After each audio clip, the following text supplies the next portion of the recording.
এটা ক্লিয়ার করে দিন। হ্যাঁ তুমি এদিক দিয়ে স্বপন মিয়াজি এই মুহূর্তে চালক এবং টাঙ্গলের শহীদ মিনারের সামনে রিক্সা চালক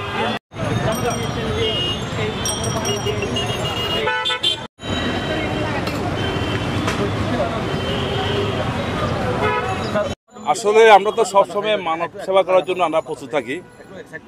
আজকে কয়দিনে যে গরম পড়তেছে, বিশেষ করে এই গরমের কারণে সবচেয়ে বেশি যারা কষ্ট পাইতেছে সেটা হচ্ছে রিক্সা চালক।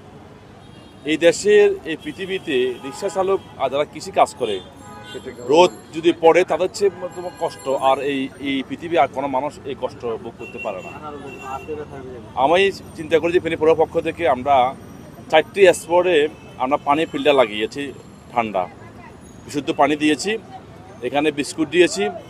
আমার শহরের রিক্সা যারা চালক তারা এই গরমের মধ্যে অনেক ক্লান্ত হয়ে যায়, তখন একটু যেন তারা পানি খাওয়ার জন্য পিপাসা ধরে, তখন তারা আশপাশে কিছু পানি পাওয়ার সে সুযোগ থাকে না। এই জন্য তাদেরকে বিনামূল্যে এখানে আমরা ফেনী পৌর পক্ষ থেকে তাদেরকে পানি পান করার জন্য এবং বিস্কুট সামান্য একটু দিয়েছি খাওয়ার জন্য আমরা ব্যবস্থা করে দিয়েছি। এবং আমরা পৌর পক্ষ থেকে আজকে আমরা দেখেছি আজকে প্রায় অনেকগুলো রিক্সা চালককে আমরা আইসক্রিম দিয়েছি এবং আমরা ধুতি দিয়েছি। আমরা মাঝে মাঝে প্রতিদিন চেষ্টা করব ঠান্ডা কিছু দেওয়ার জন্য। তো আজকে আমরা আইসক্রিম দিয়েছি, কালকে আমরা ঠান্ডা পানি বোতল দিব। একদিন একটা জিনিস দিয়ে আমরা চেষ্টা করব এই শহরের মানুষকে কিছুটা হলেও আমরা তাদেরকে একটু পাশে থাকানো। তো আমরা ফেনী পৌরসভা বিগত দিনও আমরা এই শহরের মানুষের সাথে ছিলাম, সামনেও আমরা মানুষ সেবা করার জন্য, মানুষের পাশে থাকার জন্য আমরা প্রস্তুত আছি। এবং এই শহর যেটা আমাদের দিয়া সাহেব বলছেন, আসলে এই শহরে বহু বিত্তশালী লোক আছে। প্রত্যেকটা বিত্তশালী মানুষ যদি তার আশপাশ, আমি পুরা শহর প্রয়োজন নাই, পুরা জেলা প্রয়োজন নাই, তার বাড়ির আশপাশে যদি এই ধরনের মানুষের পাশে দাঁড়ায়, তাহলে ফেনী শহরে অসহায় মানুষ থাকার কোনো সুযোগ নাই।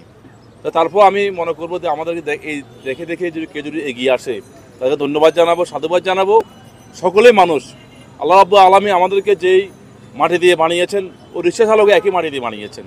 তাদের যে শরীরটা যেমন, আমার শরীরটা যেমন, আমি যেরকম আমরা যে কষ্ট ভোগ করি তারাও এই কষ্ট ভোগ করে। তো আমরা এসে থাকি কিন্তু তারা এসে দেখতে পারে না, তাদের সেই সাধ্য নেই। এই জন্য আল্লাহ রাব্বুল আলামিন সকল মানুষের সুস্থ রাখেন, সকল মানুষ আল্লাহ তৌফিক দান করেন ভালো রাখার জন্য। পৌরসভার এই উদ্যোগ কতদিন চলমান থাকবে? এটা গরম যতদিন পর্যন্ত থাকবে ততদিন পর্যন্ত আমাদের এই উদ্যোগ থাকবে।